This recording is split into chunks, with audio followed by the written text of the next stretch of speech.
Hello friends, இன்னைக்கு வந்து bakery ஸ்டைலில் ஒரு டீ கேக் வந்து பண்ண போகிறோம். இது வந்து 1/2 கேஜி மெஷர்மெண்ட். இது வந்து பேக்கரியில் எப்படி பண்ணுவாங்களோ அதே போல் பண்ணியிருக்கோம். ஸோ நீங்களும் ட்ரை பண்ணி பாருங்கள். கண்டிப்பாக ஃப்ளாப் ஆகாது.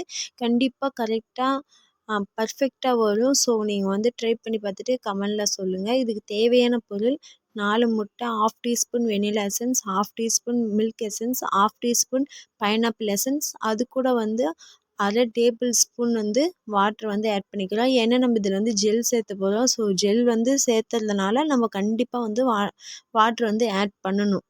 வாட்டரை வந்து ஆட் பண்ணாமல் எல்லாம் நீங்கள் ஜெல் கண்டிப்பாக சேர்த்துனீங்கன்னா அது கரெக்டாக வராது. கொஞ்சம் ஹார்டாக இருக்கிற மாதிரி இருக்கும். ஸோ அதனால் நீங்கள் ஜெல் சேர்த்தும் போது வாட்ரு கண்டிப்பாக நீங்கள் ஆட் பண்ணுங்கள். அப்போ தான் அந்த கேக் வந்து ஃப்ளஃபியாக நல்லா ஸ்மூத்தாக இருக்கும். ஸோ நீங்கள் வந்து வாட்டர் ஆட் பண்ணிட்டு தான் நீங்கள் கண்டிப்பாக இது வந்து செய்யணும். இப்போ வந்து நம்ம அதெல்லாம் ஆட் பண்ணதுக்கப்புறம் நல்லா பீட்டர் வச்சு பீட் பண்ணிக்கிறோம். நல்லா அந்த எசன்ஸ் எல்லாம் அந்த எக்கோட ஒன்றா மிக்ஸ் ஆகிற அளவுக்கு நல்லா பீட் பண்ணிவிட்டு, இப்போ சர்க்கரை வந்து நம்ம வந்து பீட் பண்ண போகிறோம் 3 பேஜா. சர்க்கரை வந்து 150 கிராம் எடுத்துக்கோங்க. இது வந்து பொடி பண்ணாத சர்க்கரை. நார்மல் சுகரே இதுக்கு வந்து யூஸ் பண்ணலாம், கரெக்டாக வரும்.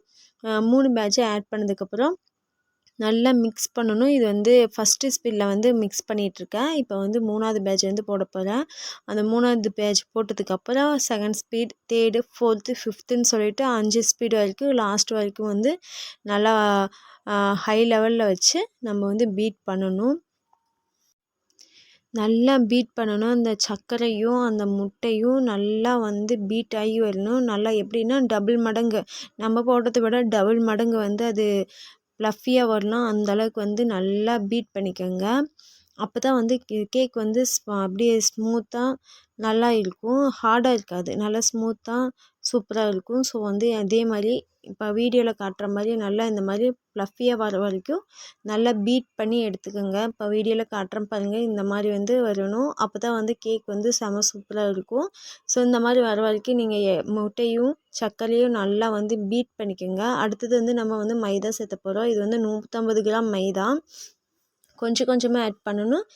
பீட்டர்லேயே நீங்கள் மிக்ஸ் பண்ணலாம். பட் ஃபஸ்ட்டு ஸ்பீட்லேயே வந்து நல்லா மெதுவாக வந்து மிக்ஸ் பண்ணுங்கள். வேகமாலாம் மிக்ஸ் பண்ணக்கூடாது. இதில் நல்லா அந்த மாவோட ஒன்றா மிக்ஸ் ஆகிற அளவுக்கு ஸ்லோவாக வச்சு நல்லா மிக்ஸ் பண்ணிக்கோங்க. இது கூட வந்து நம்ம கேக் ஜெல் வந்து ஆட் பண்ண போகிறோம். அது வந்து 10 கிராம், 9 to 10 கிராம் வரைக்கும் நீங்கள் ஆட் பண்ணிக்கலாம். அதுக்கு மேலேயும் போகக்கூடாது, அதுக்கு கீழேயும் போகக்கூடாது. 9 to 10 வந்து கரெக்டாக இருக்கும். இந்த 1/2 கேஜி மெஷர்மெண்ட்டுக்கு கரெக்டாக இருக்கும். நம்ம அது கூட வந்து கேக் ஜெல் வந்து இப்போ ஆட் பண்ண போகிறோம். அதுக்கு முன்னாடி பேட்சில் வச்சு அந்த சுற்றி இருக்க அந்த மாவெல்லாம் ஒன்று சேர்த்து வச்சுட்டு அதுக்கப்புறம் வந்து நம்ம கேக் ஜெல் வந்து ஆட் பண்ண போகிறோம். சொன்ன மெஷர்மெண்ட் அளவுக்கு தான் 9 to 10 கிராம்ஸ் வந்து இந்த இதுக்கு வந்து கரெக்டாக இருக்கும். ஸோ அந்தளவுக்கு எடுத்துக்கோங்க. இப்போ கேக் ஜெல் ஆட் பண்ணதுக்கப்புறமா ஃபுல் ஸ்பீடு, அதாவது 5வது ஸ்பீடில் தான் நம்ம வந்து மிக்ஸ் பண்ணணும். அப்போ தான் வந்து அந்த ஜெல் வந்து அந்த மாவோட ஒன்றா நல்லா மிக்ஸ் ஆகும். ஸோ ஃபுல் ஸ்பீடில் வந்து மிக்ஸ் கொடுங்க. எப்படின்னா அந்த மாவு வந்து நல்லா ஒயிட்டாக வரும். நம்மளால் வந்து அந்த மாவு வந்து பீட் பண்ண முடியாது, அந்தளவுக்கு டைட்டாக இருக்கும். அந்த மாதிரி வர வரைக்கும் நீங்கள் வந்து பீட் பண்ணணும். அப்போ தான் வந்து அந்த கேக் ஜெல் வந்து அதோட ஒன்றா மிக்ஸ் ஆகும். ஸோ அதனால் நல்லா பீட் பண்ணிக்கோங்க. நல்லா அந்த ஒயிட்டாக அந்த மாவு வந்து வர வரைக்கும், பேட்ரு வந்து ஒயிட்டாக வர வரைக்கும் நீங்கள் நல்லா மிக்ஸ் கொடுத்துட்டே இருக்கணும். அப்போ தான் வந்து நல்லா இருக்கும். இதே போல் வீடியோவில் காட்டுறது போல் நீங்கள் மிக்ஸ் கொடுத்துட்டே இருங்க.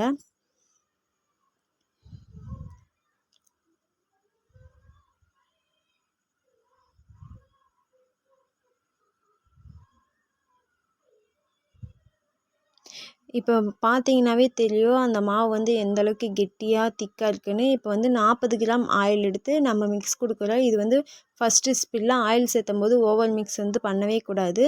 ஸோ நம்ம ஸ்லோவாக அந்த ஆயிலும் அந்த பேட்டரும் ஒன்றா சேர்கிற மாதிரி மிக்ஸ் பண்ணிவிட்டு அதோட விட்டுறணும். ஓவர் மிக்ஸ் வந்து பண்ணவே கூடாது.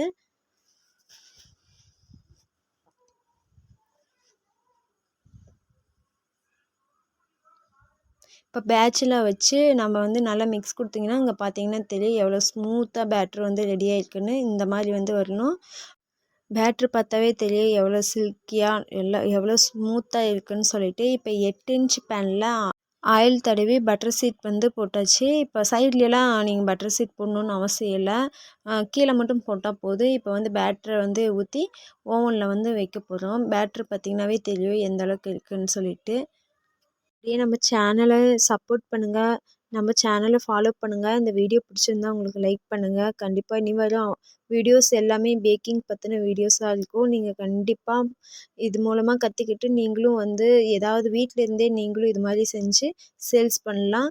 ஸோ ட்ரை பண்ணி பாருங்கள் இந்த கேக் ரெசிபியை. இப்போ வந்து ஒரு ஸ்டிக்கு வச்சு நல்லா ஈவனாக வந்து அந்த பேட்டர் வந்து பண்ணிக்க போகிறோம். இல்லைன்னா வந்து அப்படி பண்ண முடியலன்னா டேப் பண்ணிவிட்டு அதுக்கப்புறம் நீங்கள் ஓவனில் வந்து வச்சுக்கலாம். 180 டிகிரியில் 40 நிமிஷம் வச்சு எடுத்திங்கன்னா போதும். ரொம்ப ஃப்ளஃபியான பேக்கரி ஸ்டைல் டீ கேக் வந்து போதும். 40 நிமிஷங்கிறது கரெக்டாக இருக்கும். நீங்கள் சும்மா சும்மா குத்தி குத்தியெல்லாம் வெந்துருச்சான்னு பார்க்கவே தேவையில்லை, பயப்படவும் தேவையில்லை. கரெக்டாக நீங்கள் 40 நிமிஷம் வச்சு எடுத்திங்கனாவே போதும். டபுள் ராட் வந்து ஆனில் இருக்கணும். 180 டிகிரியில் வந்து கரெக்டாக வச்சு நீங்கள் பேக் பண்ணி எடுத்திங்கன்னா போதும். ரொம்ப சாஃப்டான ஸ்மூத்தான பேக்கரி ஸ்டைல் டீ கேக் வந்து ரெடி. இதுதான் நான் சேல்ஸுக்கு இப்படி தான் நான் பண்ணிட்டு கொடுத்துட்ருக்கேன். பேக்கரி ஸ்டைலில் வேணால் பேக்கரி ஸ்டைல், ஹோம்மேடாக வேணால் அதுக்கு தனி ஒரு ரெசிபி இருக்குது. நான் அடுத்த வர வீடியோவில் கண்டிப்பாக நான் அந்த ரெசிபி கண்டிப்பாக நான் அப்லோட் பண்ணுறேன். இப்போ அந்த ஸ்பாஞ்ச் பார்த்திங்கனாவே தெரியும் சாஃப்ட் அண்ட் ஸ்மூத்தாக இருக்குன்னு சொல்லிட்டு நீங்கள் வீடியோ பார்த்தாவே தெரியும். ஸோ நீங்களும் ட்ரை பண்ணி பாருங்கள் எப்படி இருக்குன்னு சொல்லிட்டு கமெண்ட் பண்ணுங்கள். கண்டிப்பாக இதை ட்ரை பண்ணி உங்கள் ஃபேமிலிக்கும்